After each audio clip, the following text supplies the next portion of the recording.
Namaskar, I am Priyadarshan and you are welcome in the State Council of Educational Research and Training, Bihar, Patna. Dear students, in the previous class, we started to study ideas that have helped mankind. It has been written by Bertrand Russell. So, in the previous class, we dealt with the introductory part of the story and we studied that the author, who is also a great thinker, philosopher and a mathematician. So, the author,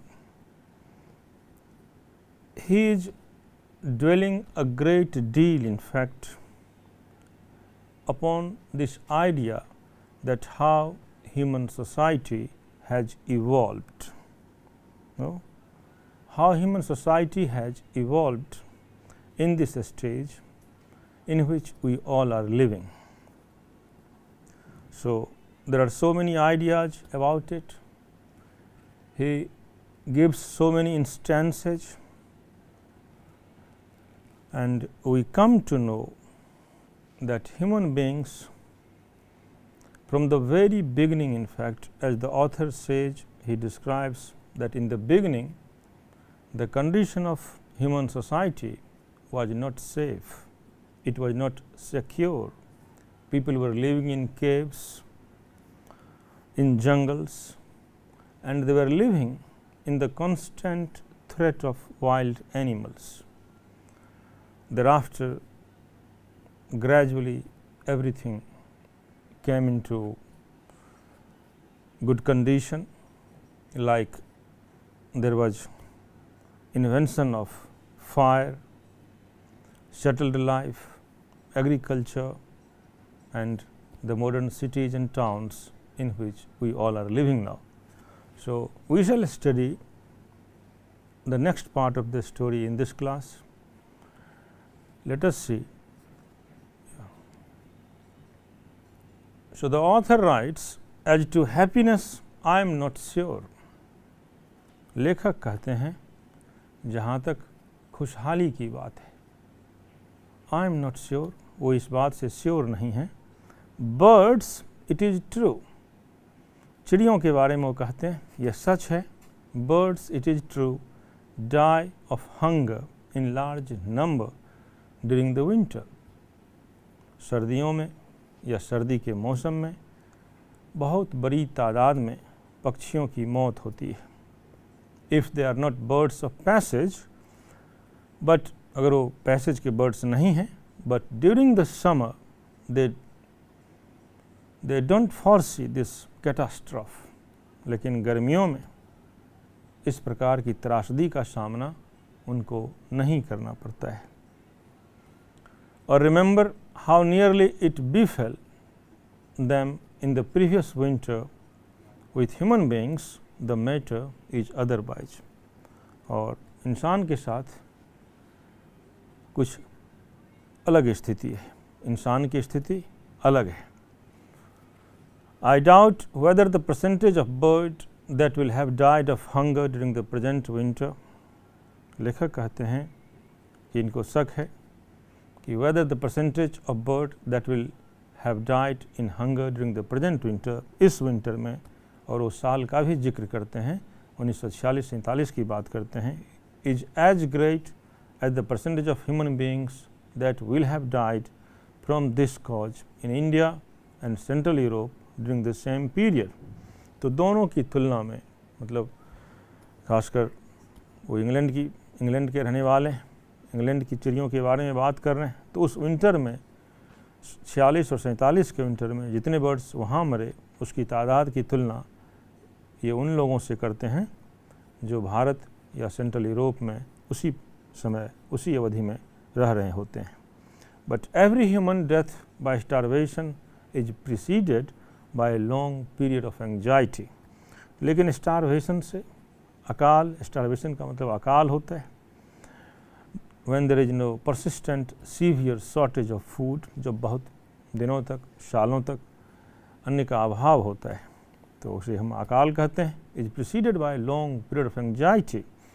लेकिन इंसान के साथ ये स्थिति बिल्कुल अलग है।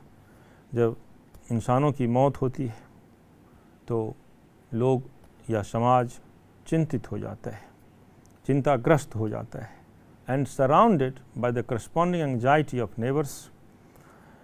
पड़ोस में भी हर जगह यह मातम का माहौल फैलता है। We suffer not only the evils that actually befall us.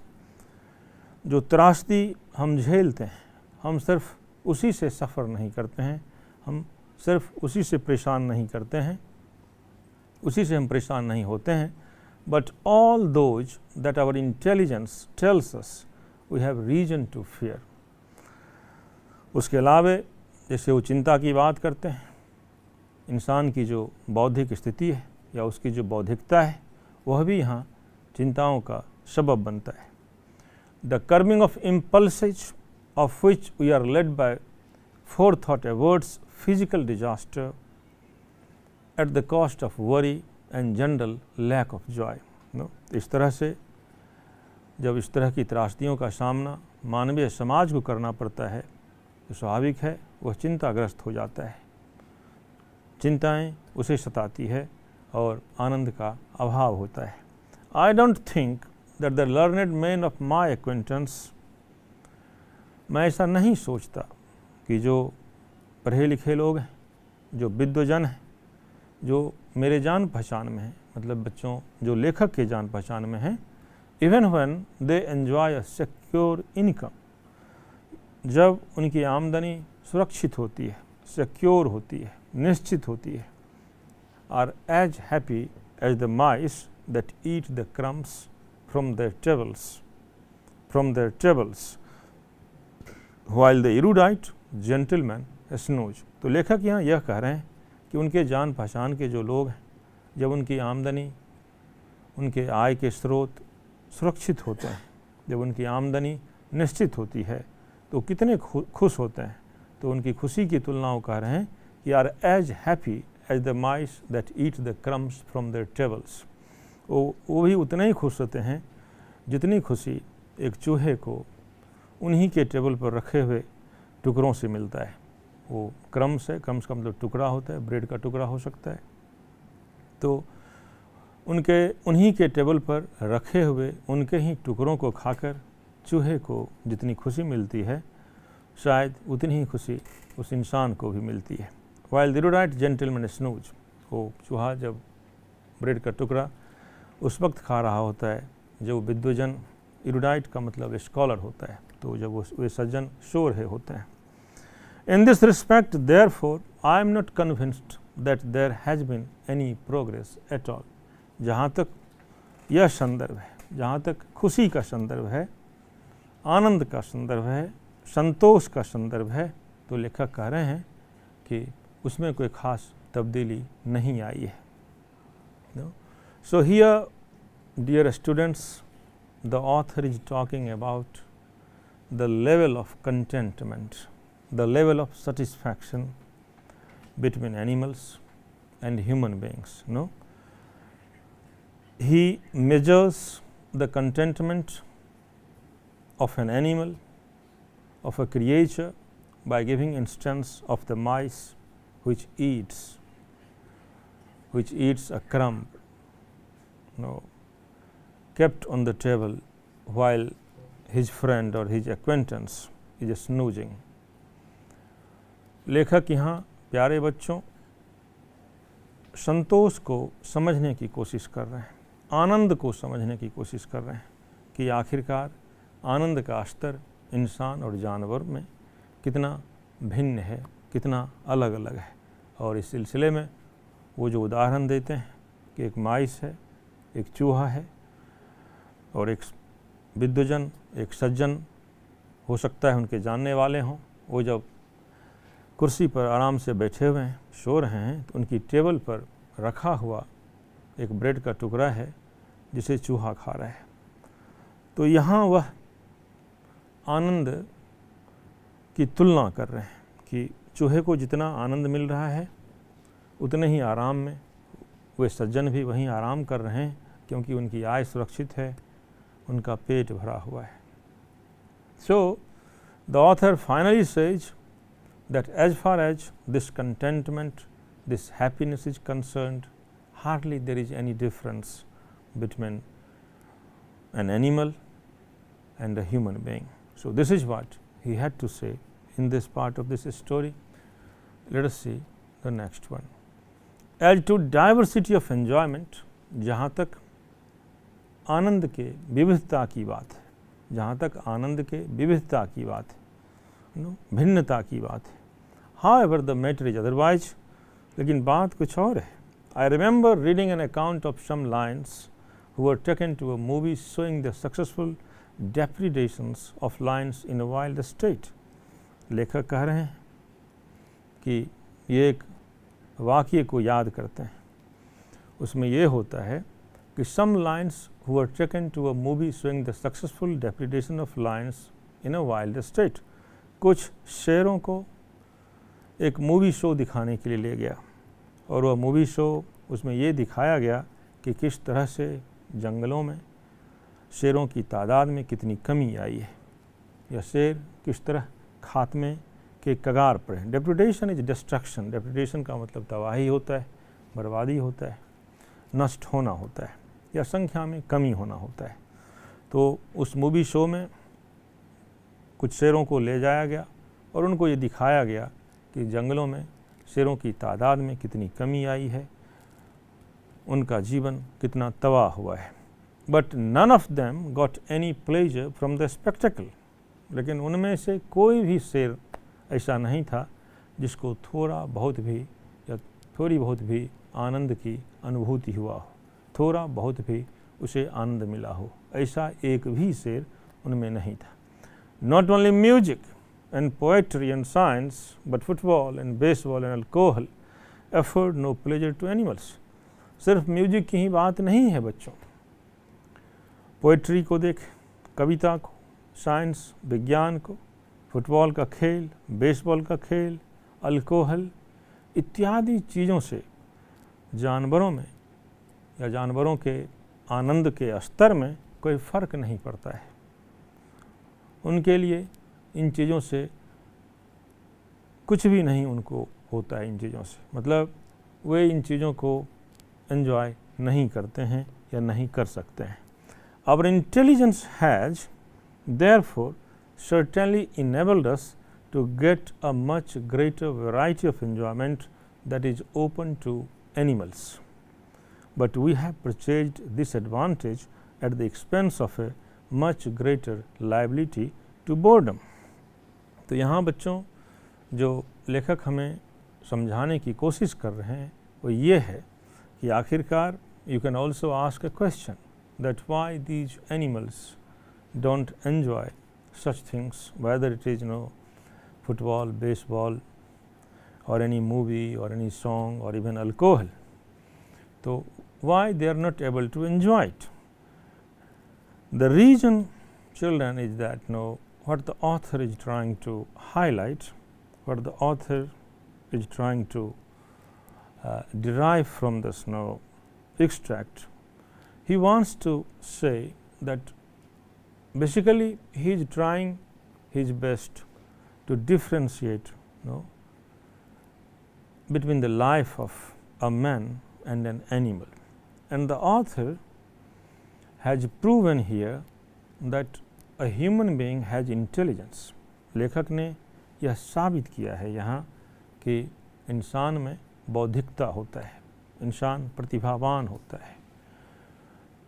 Human beings, they are capable of thinking, they are capable of realizing, they are capable of reflecting. So this strength of intelligentsia, this strength of understanding makes human being totally different from animals. तो यह जो सोचने की शक्ति है, यह जो बौद्धिकता है, यह इंसान को जानवरों से पूरी तरह से अलग करता है. So this is what we had to study in this part. Let us come to the succeeding part of this story. But I shall be told that it is neither numbers nor multiplicity of pleasures that make the glory of man, but I shall be told that it is neither numbers. लेकिन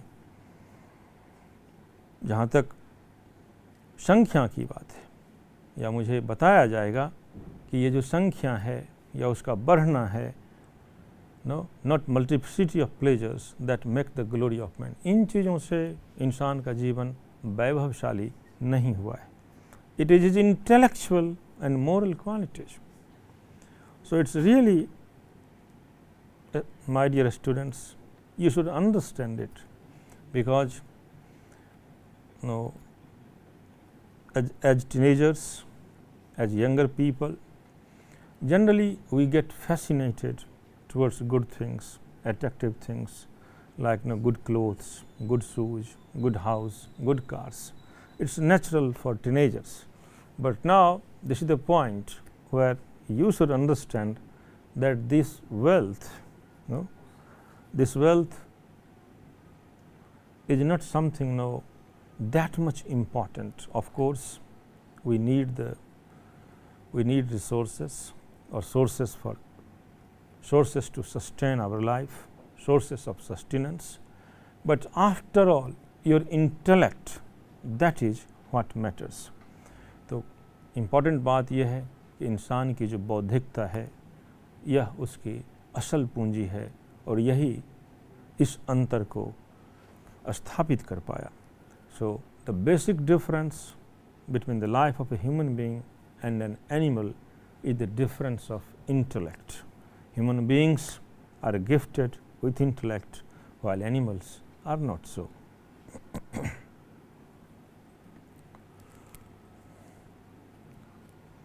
it is obvious that we know more than animals do. बिल्कुल प्रत्यक्ष बात है, जानवरों से हम अधिक जानते हैं.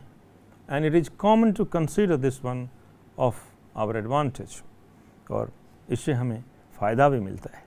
Weather it is in fact an advantage, चाहे यह फ़ायदा हो या नहीं हो, मे बी डाउटेड, इस पर शक किया जा सकता है, इस पर शक हो सकता है. But at any rate it is something that distinguishes us from the brutes. लेकिन किसी भी तरह से यह बात बिल्कुल सत्यापित है कि इंसान की बौद्धिकता उसे जानवरों से बिल्कुल अलग करती है.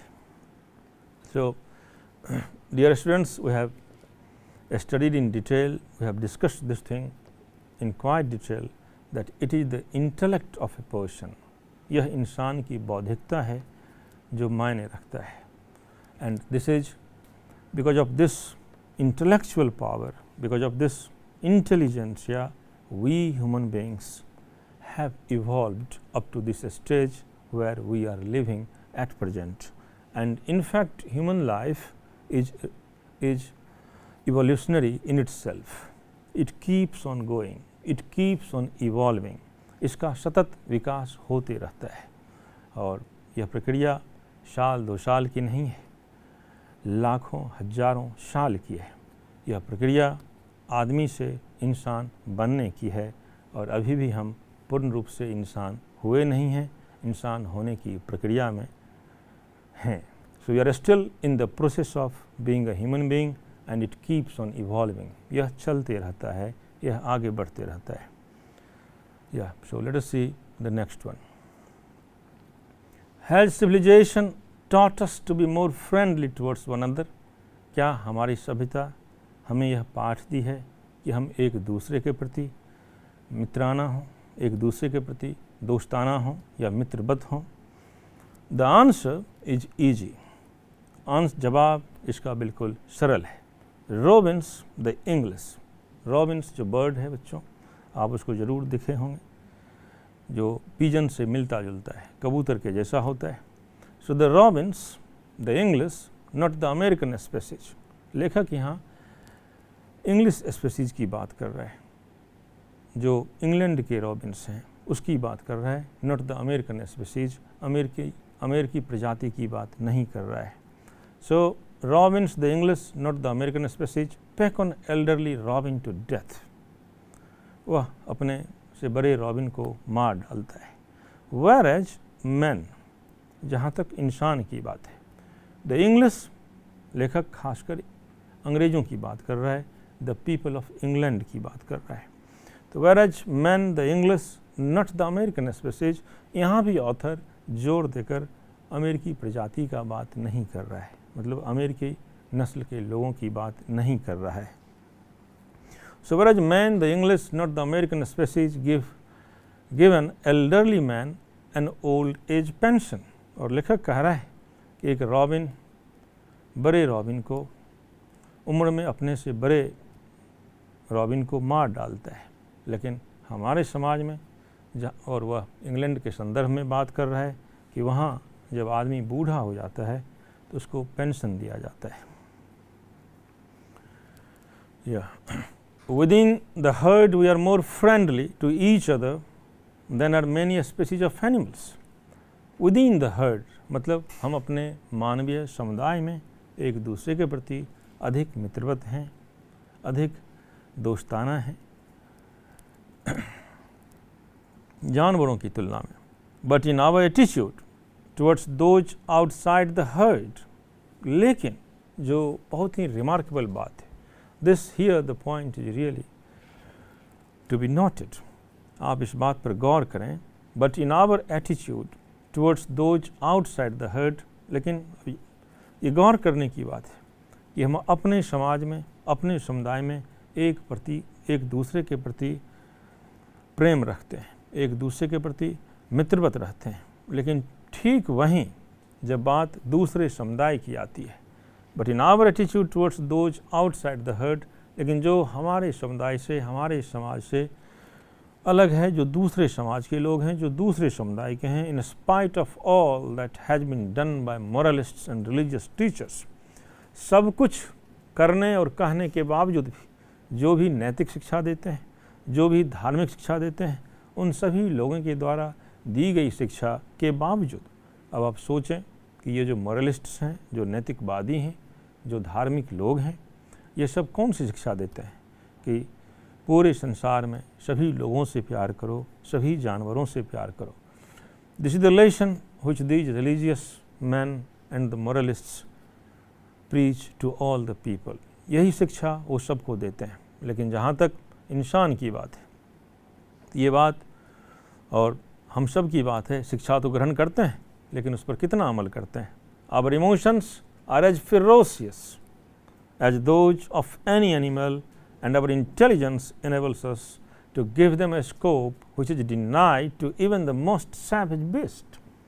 और लेखक यहाँ इस बात को, हमारी साइकोलॉजी को, हमारी मनोवृत्ति को उजागर करने की कोशिश कर रहे हैं, उजागर करने की चेष्टा कर रहे हैं। वो कहते हैं कि एक रॉबिन चलो ठीक है, दूसरे रॉबिन को जो उनसे उम्र में बड़ा है उसे मार देता है, और हम इंसान अपने समुदाय के लोगों से तो भरपूर प्यार करते हैं, लेकिन वही बात जब दूसरे राष्ट्र की हो जाती है, दूसरे समुदाय के लोग हो जाते हैं, तो हम उनसे शत्रुवत हो जाते हैं। हम उनसे जो व्यवहार करते हैं वह बिल्कुल मतलब यूँ कहें कि किसी शत्रु से भी उसकी अपेक्षा नहीं की जा सकती है। इस तरह का व्यवहार हम उनसे करते हैं। So this is no in fact the level, the intellectual level after all of a human being, and this is what the author is trying his best to differentiate and to make us understand। तो इन्हीं बातों को लेखक हमें बेहतरीन तरीके से अनेक उदाहरणों के माध्यम से समझाने की चेष्टा कर रहे हैं। So this is what we had to study in this part। Yeah, there are two words, important words here। One is propitious। Propitious means favorable। प्रोपीशियस का मतलब फेवरेबल होता है। फेवरेबल का मतलब जो आपके अनुकूल हो, नहीं, जो आपके अनुकूल हो, जो आपके पक्ष में हो, उसे आप प्रोपीशियस कहते हैं। It's important dear children, while we are studying, it's important for you all to keep a notebook and pen so that we can write something which come up as important। So propitious means favorable। omen, omen है, O-M-E-N, a sign of something that will happen in future। Omen का मतलब शकुन होता है, या सगुन जिसको आप कहते हैं, शकुन या सगुन, जो भविष्य में होने वाले जो चीज़ होते हैं। तो you can say no it's a good omen, it's a bad omen, यह एक अच्छा शगुन है यह एक बुरा शगुन है. So these two important, these two words were here and we learned it now. Yeah, so come to the next one. So all these different elements must be borne in mind in considering what ideas have done most to help mankind. So all these different elements must be borne in mind. ये सारे अलग अलग जो बातें हैं इन सब को अपने दिमाग में, अपने ध्यान में रखना बहुत ज़रूरी है. In considering what ideas have done most to help mankind, क्योंकि हम उन आइडियाज़ पर विचार कर रहे हैं, नहीं उन आइडियाज़, उन विचारों के बारे में बात कर रहे हैं जो मैनकाइंड को, जो मानव जाति को बहुत ज़्यादा मदद किया है. तो इस संदर्भ में इन तमाम बातों को हमें ध्यान में रखना है. The ideas with which we shall be concerned may be broadly divided into two kinds. जो महत्वपूर्ण आइडिया हैं जिससे हमारा जिसको हम समझने की कोशिश कर रहे हैं, ये महत्वपूर्ण आइडियाज़ दो हैं. Those that contribute to knowledge and technique. उसमें से एक आइडिया तो ये है कि वह या वे जो ज्ञान और तकनीक का संवर्धन करते हैं, जो ज्ञान और तकनीक को बढ़ाते हैं.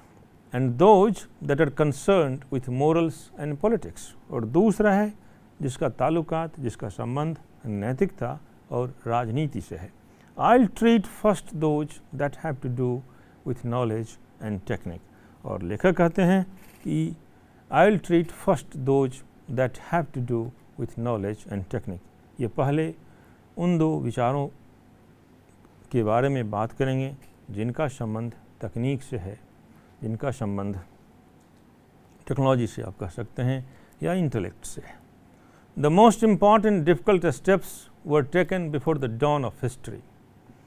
अब यहाँ लेखक हमें पास्ट की तरफ ले जा रहे हैं. Here the author is taking us to the past, to the very past.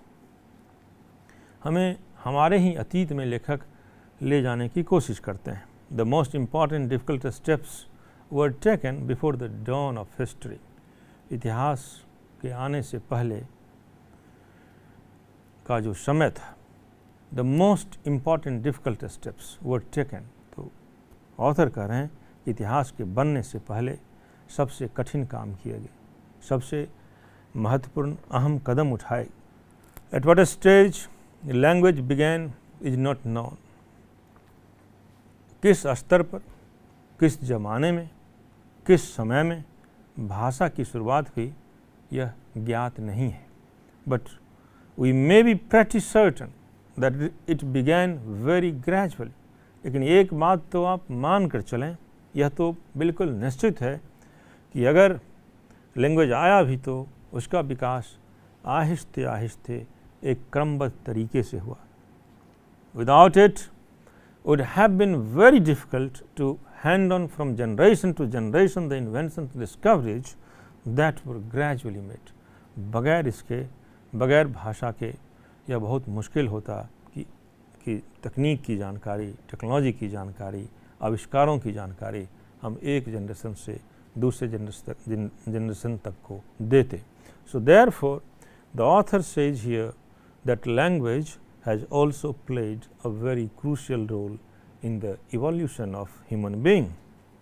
And he also points out, he also highlights that the development of language, it has been quite gradual, and he proves it by saying that if it would not have been like that, then in fact how human beings would have transferred the knowledge, the technology from one generation to other generation. So this is what we had to study in this part of the story. Well, so बच्चों, in fact we have learned in this lesson about the journey of mankind, how human being evolved and at what stage it achieved what, and still that process of achievement is still going on. So we shall resume again with the remaining parts of the story in the next class. Till then, goodbye, namaskar.